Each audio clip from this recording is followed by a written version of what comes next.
Hello friends, welcome to Money Purse. Let's learn something new today. మేము మన money purse ఛానల్లో common man counsellor complete financial products మీద ఈజీగా అర్థమయ్యే లాంగ్వేజ్లో ఎవ్రీ వెడ్నెస్డే ఈవినింగ్ అలాగే సాటర్డే మార్నింగ్ వీడియోస్ రికార్డ్ చేసి అప్లోడ్ చేస్తుంటాం. ఈరోజు వీడియో విషయంకి వచ్చినట్టయితే ఎక్స్పర్ట్ సిరీస్ వీడియోస్లో భాగంగా నిలేష్ షా సార్ని ఇంటర్వ్యూ చేస్తున్నాము. ఈ ఇంటర్వ్యూలో ఆల్రెడీ ఫస్ట్ పార్ట్ని నేను లాస్ట్ వెడ్నెస్డే రోజున అప్లోడ్ చేశాను. మీరు ఒకవేళ డైరెక్ట్గా ఈ వీడియోకి వచ్చినట్టయితే ఆ ఫస్ట్ పార్ట్ వీడియోని ఎండ్ కార్డ్లో ఉంచుతాను. ఈ వీడియో అయిపోయిన తర్వాత చూడండి. ఫస్ట్ పార్ట్లో రిక్వెస్ట్ చేసినట్టుగానే ఇక్కడ కూడా రిక్వెస్ట్ చేస్తున్నాను. ఇలాంటి సీనియర్ మోస్ట్ ఇండస్ట్రీలో ఉన్న ఎక్స్పర్ట్స్ని మన ఛానల్ వరకు తీసుకురావాలంటే ఈ వీడియోస్ యొక్క రీచ్ బాగా పెరగాల్సి ఉంటుంది అన్నమాట. సో ఈ వీడియో చూసిన ప్రతి ఒక్కళ్ళు లైక్ చేయడం మర్చిపోకండి. అలాగే ఈ వీడియో మొత్తం చూసిన తర్వాత మీ ఫ్రెండ్స్ ఆర్ ఫ్యామిలీ మెంబర్స్కి మ్యాక్సిమం ఎంతవరకు వీలైతే అంతవరకు షేర్ చేయండి. అండ్ మీరు ఇదే మన మనీ పర్స్ ఛానల్ కొత్తగా వస్తున్నట్టయితే ఛానల్ సబ్స్క్రైబ్ చేసి పక్కన ఉన్న బెల్ ఐకాన్ ప్రెస్ చేయడం మర్చిపోకండి. మనం ఇప్పుడు నిలేష్ సార్ని అడుగుతున్న క్వశ్చన్స్ని కంటిన్యూ చేద్దాం. దానికన్నా ముందు మీరు ఒకవేళ ఎన్ఆర్ఐ అయ్యి మీరు గ్లోబల్ మార్కెట్స్లో ఇన్వెస్ట్ చేద్దామా లేదా ఇండియన్ మార్కెట్లో ఇన్వెస్ట్ చేద్దామని కన్ఫ్యూజన్లో ఉన్నా, లేదా మీరు లోకల్ ఇన్వెస్టర్ అయ్యి గ్లోబల్ మార్కెట్లో ఇన్వెస్ట్ చేయడానికి ఆపర్చునిటీ గురించి వెతుకుతున్నా కూడా మీకు ఏదైతే క్లారిఫికేషన్ కావాలో ఆ క్లారిఫికేషన్ మీద కూడా ఒక క్వశ్చన్ అడిగాను సార్ని. చాలా బాగా ఆన్సర్ చేశారు. ఆ ఆన్సర్ని మిస్ అవ్వకుండా చూడండి. నేను సార్ని అడిగిన నెక్స్ట్ క్వశ్చన్ ఏంటంటే, ఆయన ఒక ఓల్డెస్ట్ ఇంటర్వ్యూ నేను చూస్తున్నప్పుడు ఆయన ఏమన్నారంటే, సత్యంలో స్కామ్ జరిగింది కదా, ఆ స్కామ్ జరగకముందే ఆ కంపెనీలోని ఏదో ప్రాబ్లం ఉన్నదని చెప్పి ఆయన పసిగట్టి దాంట్లోనే ఇన్వెస్ట్ చేయలేదంట. సో అది ఎలా పసిగట్టారు, దానికి ఫాలో అయిన ప్రాసెస్ ఏంటి అని చెప్పి అడిగాను అనమాట. ఎందుకంటే బికాస్ ఫ్యూచర్లో కూడా మనం ఏదైనా కంపెనీలో ఇన్వెస్ట్ చేసేటప్పుడు ఇలాంటి ఫ్రాడ్ కంపెనీస్ ఉన్నట్టయితే ఎలా అవాయిడ్ చేయాలో మనం నేర్చుకోవచ్చు కదా. సో దానికి ఆన్సర్ ఏం చెప్పారో సార్ చూద్దాం. So I was lucky in Satyam where we could find problems ahead of the market, but I have made my share of mistakes and I have learned from it and I have taken care not to repeat it. Why were we able to identify Satyam ahead of others? In many of my debt funds, we used to get money from IT companies like Infosys, Wipro, HCL Tech, but we never received money from Satyam. Okay. So that was first sign of suspicion. When all IT companies are investing in mutual funds, why is Satyam not investing? Okay. Second, when we looked at their balance sheet, there was large amount of cash in bank deposits shown, but correspondingly interest income was not coming. Okay. The income which they were showing was far less than what market was offering. So again, there was suspicion that are these people putting money only towards the quarter end or a year end and hence getting very little interest rather than throughout the year? And are they utilizing money for some other benefits?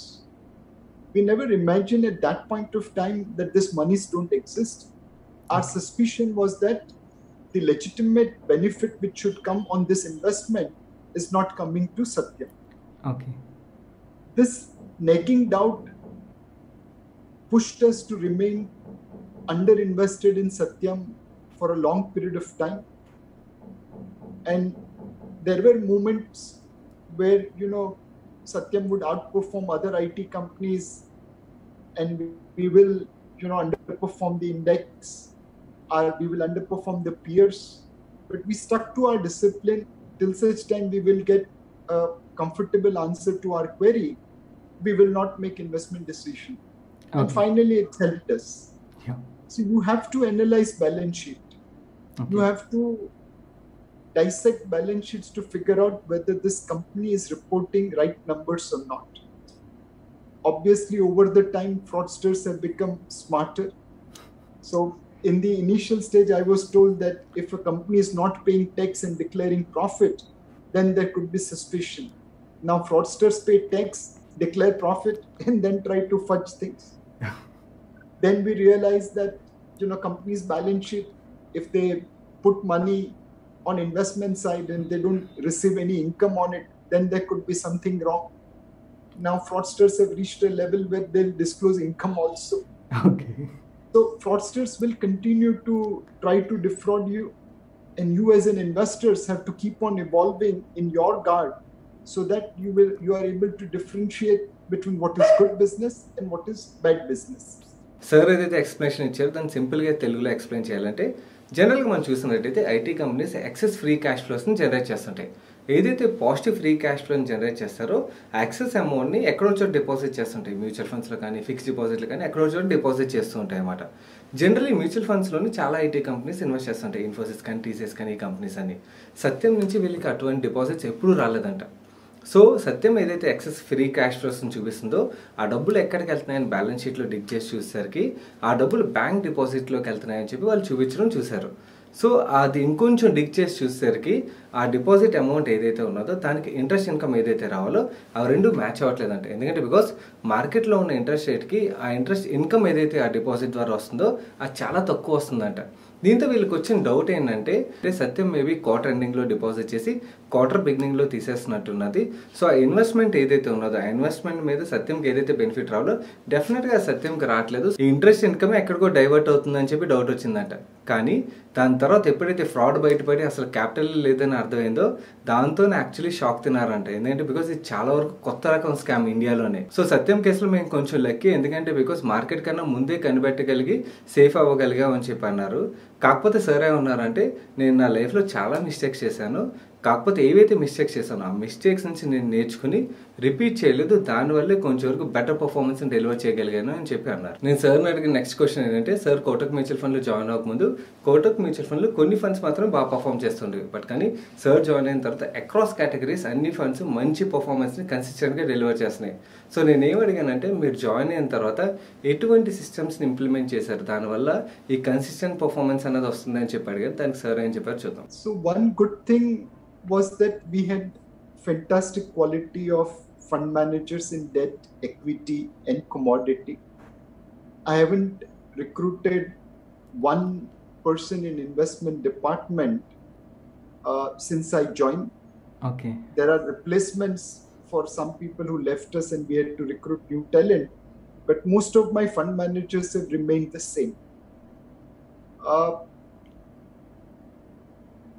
Why did or how did we generate this consistency in performance which earlier we were missing? Well, the fund managers are emotional people and they need to have a discipline so that their emotions don't take toll on them. What I have done after joining Kotak is to create boundaries of discipline for our fund managers. It's not previously boundaries were not existing, they were existing. But many a times at the crunch time, you end up taking a wrong decision through emotion. Okay. We gave freedom to our fund managers to operate within the discipline boundaries. And if it meant underperformance, so be it. So for example, there was a IT company where our research analyst came back saying that this is not a good company to invest. Okay. We backed his call. Our fund managers didn't invest in that company. That company in the beginning of 2017 entered mid-cap indices at 1% weight, and throughout 2017 it ended up becoming 4% weight. Okay. Now, clearly our funds were underperforming.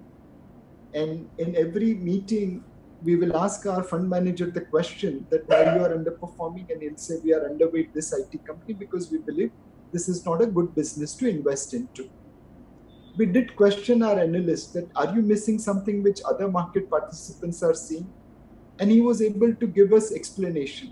Okay. That this is what my research is, this is what I have seen, this is where I think it is wrong. We even pushed our salespeople to go and visit centers of this particular IT company across India to verify what our analyst was saying. Okay. And at every time our conclusion was same, that this is not the business where we want to invest. Okay. We stayed away. For 1 year we underperformed. But once the citadel broke, clearly we delivered great return. Oh. So my whole job as CEO of Kotak Mutual Fund is to ensure that we manage money with a particular discipline. If it means short-term underperformance, we will take it, because at the end of the day, we have to deliver longer-term performance. True. And that simple confidence boosting to our fund managers has created this wonder. దీనికి sir ఏదైతే explanation ఇచ్చారో దాన్ని సింపుల్గా explain చేయాలంటే fund managers are emotional people. ఒక్కొక్కసారి ఎమోషన్లోకి వెళ్ళి mistakes చేస్తుంటారు. సో నేను జాయిన్ అయిన తర్వాత ఏం చేశానంటే I have designed A strict boundaries to follow. And దీనివల్ల ఏం జరిగిందంటే చాలా వరకు మేము మిస్టేక్స్ అవాయిడ్ చేయగలిగాం. దీనికి ఒక సింపుల్ ఎగ్జాంపుల్ కూడా చెప్పారు. అండ్ అలాగే ఆయన ఏమన్నారంటే ఇంతకుముందు బౌండరీస్ లేవా నేను జాయిన్ అవ్వకముందు అంటే లేదు, అలా కాదు, బౌండరీస్ ఉండేవి, కాకపోతే ఎక్సెప్షన్స్ తీసుకునేవారు. బట్ కానీ నేను జాయిన్ అయిన తర్వాత అలాంటి ఎక్సెప్షన్స్ తీసుకోకుండా ఆ బౌండరీస్ని కొంచెం వరకు స్ట్రిక్ట్ చేసుకోగలిగాం. దీంతో చాలా వరకు మిస్టేక్స్ని అవాయిడ్ చేసాం. ఈ మిస్టేక్స్ అవాయిడ్ చేయడం వల్లే కన్సిస్టెంట్ పర్ఫార్మెన్స్ని అయితే డెలివర్ చేయగలుగుతున్నాం అని చెప్పారు. నేను సార్ని అడిగిన నెక్స్ట్ క్వశ్చన్ ఏంటంటే లాస్ట్ 3 to 6 monthsలో మనం చూస్తున్నట్టయితే కొత్త ఈక్విటీ ఇన్వెస్టర్స్ చాలామంది మార్కెట్లోకి వస్తున్నారు. సో వీళ్ళందరూ మార్కెట్లోకి వచ్చిన తర్వాత మనం చూసినట్టయితే పెన్నీ స్టాక్స్ అనేవి బాగా పెరగడం స్టార్ట్ అవుతున్నాయి. అండ్ సోషల్ మీడియాలో కూడా బెస్ట్ పెన్నీ స్టాక్స్ అని చెప్పి ఇలా థంబ్నెయిల్స్ పెట్టి చాలామంది వీడియోలు చేయడం, చాలామంది ఇమేజ్లు క్రియేట్ చేయడం చేస్తున్నారు కదా. దీనికి వీళ్ళు అట్రాక్ట్ అయ్యి ఆ పర్ఫార్మెన్స్ని చూసి ఇన్వెస్ట్మెంట్ చేస్తున్నారు వాటిలోని. సో వీళ్ళకి మీరు ఇచ్చే అడ్వైజ్ ఏంటి అని అడిగాను. దానికి సార్ ఏం చెప్పారు చూద్దాం. Undoubtedly, there is a surge of people who are staying at home and they have registered for online broking companies and they have started trading in the market. This set of investors are connected through technology on social media with other groups, and they all keep on sharing their wisdom about stock price movement. Yeah. Somewhere in their inexperience, they feel that a lower denomination price is cheaper and higher denomination price is expensive. We all know that it is wrong.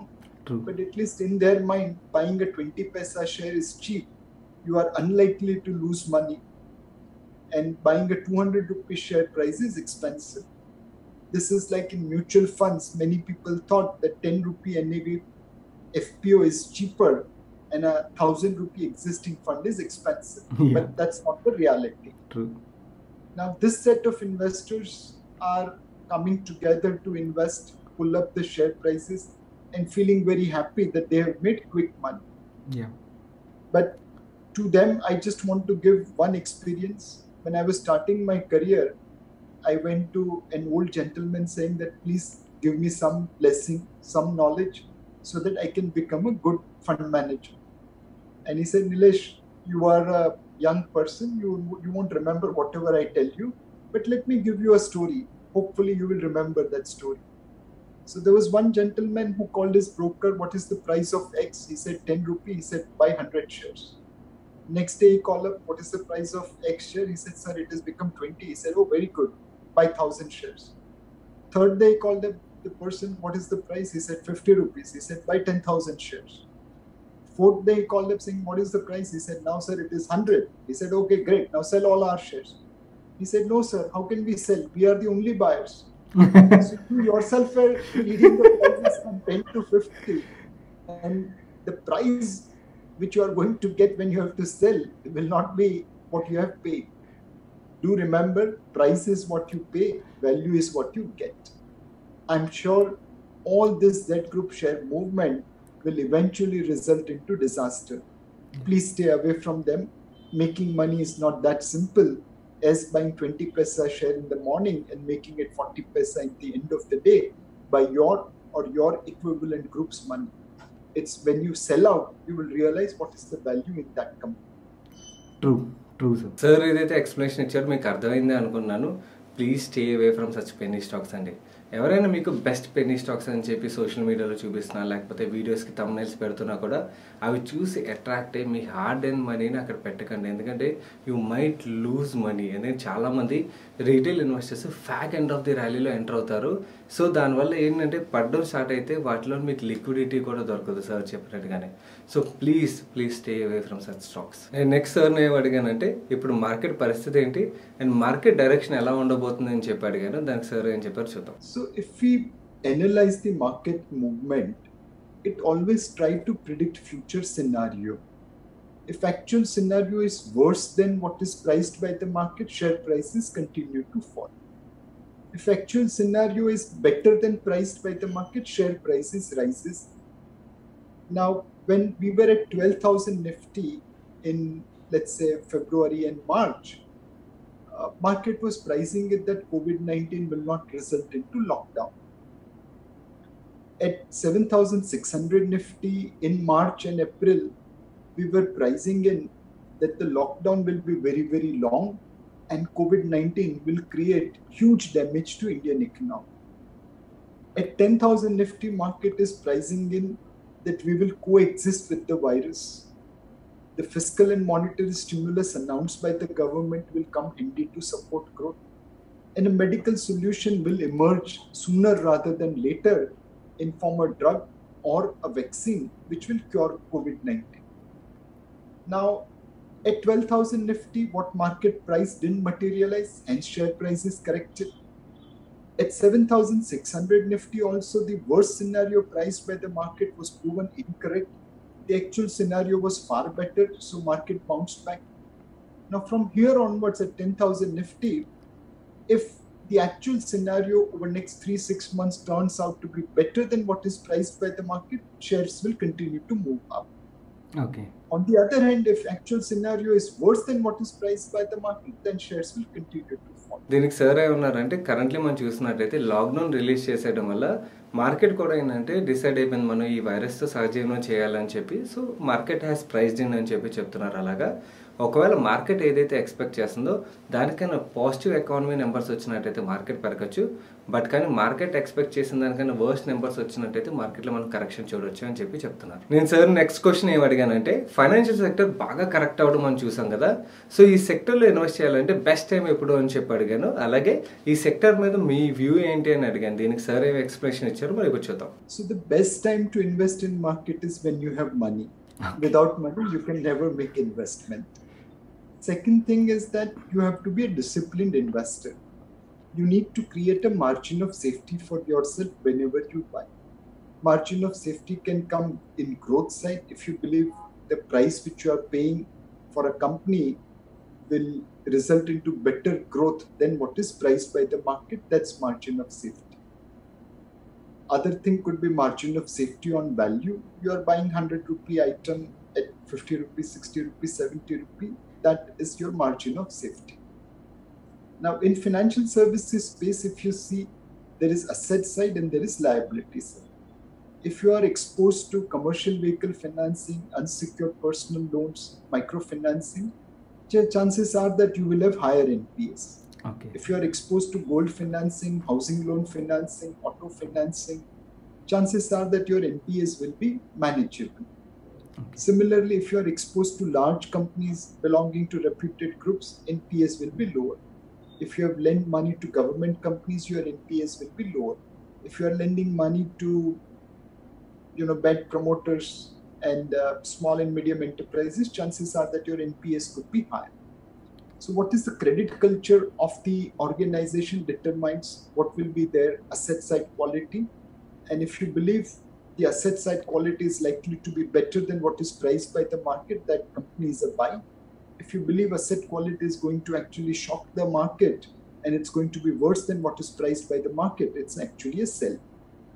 Similarly, on the liability side, suppose if you have two banks, one bank gets 100 rupee deposits. They will buy best quality assets at best possible rates, and with every deposit inflow, their balance sheet will look better. Yeah. On the other hand, if you have a bank or NBFC which is losing 100 rupee of deposit, they have to sell their good quality assets to pay the outflows. Every outflow will make their balance sheet weaker and weaker. Okay. So you have to invest with those banks, NBFCs, which are getting deposits, which are raising capital. Now put asset and liability side together. You have to invest in those companies which are getting capital, which are getting deposits, and whose credit culture is superior to what is priced by the market. నేను సార్ని అడిగిన next question ఏంటంటే last డెకేడ్లో మనం చూసినట్టయితే developed markets emerging markets కన్నా చాలా మంచి పర్ఫార్మెన్స్ని deliver చేసాయి. సో ఇప్పుడు ఎవరైనా ఇన్వెస్ట్ చేయాలంటే ఎమర్జింగ్ మార్కెట్స్ లైక్ ఇండియాలో ఇన్వెస్ట్ చేయడం బెటరా లేదా డెవలప్డ్ మార్కెట్స్ లైక్ యూఎస్లో ఇన్వెస్ట్ చేయడం బెటరా అని చెప్పి అడిగాను. అలాగే మన ఇండియన్ ఎన్ఆర్ఐస్ వేరే కంట్రీలో వర్క్ చేస్తుంటారు కదా, వాళ్ళు రెగ్యులర్గా ఇండియాకి డబ్బులు పంపించి ఇక్కడ ఇన్వెస్ట్మెంట్స్ చేస్తుంటారు. సో వాళ్ళు ఇండియాకి పంపించి ఇన్వెస్ట్ చేయడం బెటరా లేకపోతే వాళ్ళు వర్క్ చేసిన కంట్రీస్లో ఇన్వెస్ట్ చేయడం బెటరా అని అడిగాను. దీనికి సార్ ఏం ఆన్సర్ చెప్పారు చూద్దాం. So if you look at US markets, they have delivered far better return than Indian markets over last 10-15 years. Yes. Now again in US market, returns are delivered by FANG companies like Facebook, Amazon, Netflix, Microsoft, and so on and so forth. There is a sharp polarization. But today, as Indian investors, we have restrictions in terms of how much money we can invest in offshore assets. But as non-resident Indians, you have the flexibility. And my recommendation will be that when you're investing, invest with a view to make money. And all over the world, which provides you best opportunity, you should be investing into that. Don't invest in US because you are staying there. Don't invest in India because it is your mother country. Invest because they are going to give you better return. Okay. Sir, where do you see we can generate better return in next 10-15 years, sir, when compared with US and developed markets and emerging markets? My feeling is that emerging markets will deliver better return over next 10-15 years. Partly it is because of the base. If I have underperformed for last 10-15 years, chances of my outperformance over next 10-15 years increases because of the base effect. Okay. The second thing will be related to growth. Clearly, developed world is reaching peak of their growth, and more of their growth is funded by debt. Yes. If earlier US was raising $1 of debt to create $1 of GDP, today they are raising $10 of debt to create $1 of GDP. So it's a debt-funded GDP growth, whereas in emerging market, it is still growth driven by the masses. It is growth driven by the consumption of people who are living below poverty line or below what is known as the global benchmarks. My feeling is that emerging markets will outperform developed markets over the next decade or so, primarily because of better growth opportunity and the reforms they have undertaken to restructure their economy, and because of the base effect. దీనికి sir ఏమన్నారంటే developed economies like US emerging economies like India కన్నా last 10 yearsలో better పర్ఫార్మెన్స్ని deliver చేసి but కానీ next 10 yearsలో మనం చూసినట్టయితే base effect వల్ల అలాగే emerging economies అంటే ఇండియా లాంటి కంట్రీస్లోని తీసుకున్న రిఫార్మ్స్ వల్ల అలాగే రాబోయే గ్రోత్ వల్ల ఎమర్జింగ్ ఎకానమీస్ లైక్ ఇండియాలోని బెటర్ పర్ఫార్మెన్స్ డెలివర్ అవుతుంది వేరస్ డెవలప్డ్ ఎకానమీస్తో కంపేర్ చేస్తే అని చెప్పి చెప్తున్నారు. సో నేను నీలేష్ సార్ని అడిగిన క్వశ్చన్స్ ఆయన ఇచ్చిన ఆన్సర్స్ ఇవ్వండి. నాకు ఇంకా అడగడానికి చాలా క్వశ్చన్సే ఉన్నాయి బట్ కానీ సార్ ఇచ్చిన ఏదైతే టైం ఉన్నదో ఆ టైంలో ఈ క్వశ్చన్స్ మాత్రం అడగగలిగాను. అండ్ నేను ఈ వీడియో బిగినింగ్లో రిక్వెస్ట్ చేసినట్టుగా ఈ వీడియోని మ్యాక్సిమం మీ friends or family members share చేసినట్టయితే ఫ్యూచర్లో ఇలాంటి ఎక్స్పర్ట్స్ని మన ఛానల్ వరకు తీసుకురావడానికి నాకు హెల్ప్ అవుతుంది. అలాగే మీరు ఈ వీడియోని ఇప్పటివరకు లైక్ చేయనట్టయితే లైక్ చేయండి అండ్ ఈ వీడియో మీద మీ అభిప్రాయం కింద కామెంట్ చేయండి. అండ్ ఇప్పటివరకు మీరు మన మనీ పర్స్ ఛానల్ సబ్స్క్రైబ్ చేయనట్టయితే ఇలాంటి క్వాలిటీ కంటెంట్ని రెగ్యులర్గా చూడడానికి ఛానల్ సబ్స్క్రైబ్ చేసి పక్కన ఉన్న బెల్ ఐకాన్ ప్రెస్ చేయడం మర్చిపోకండి. నేను సాయి కృష్ణ పత్రి, మీ మనీ పర్స్ ఛానల్ చూస్తున్నాను. Thank you.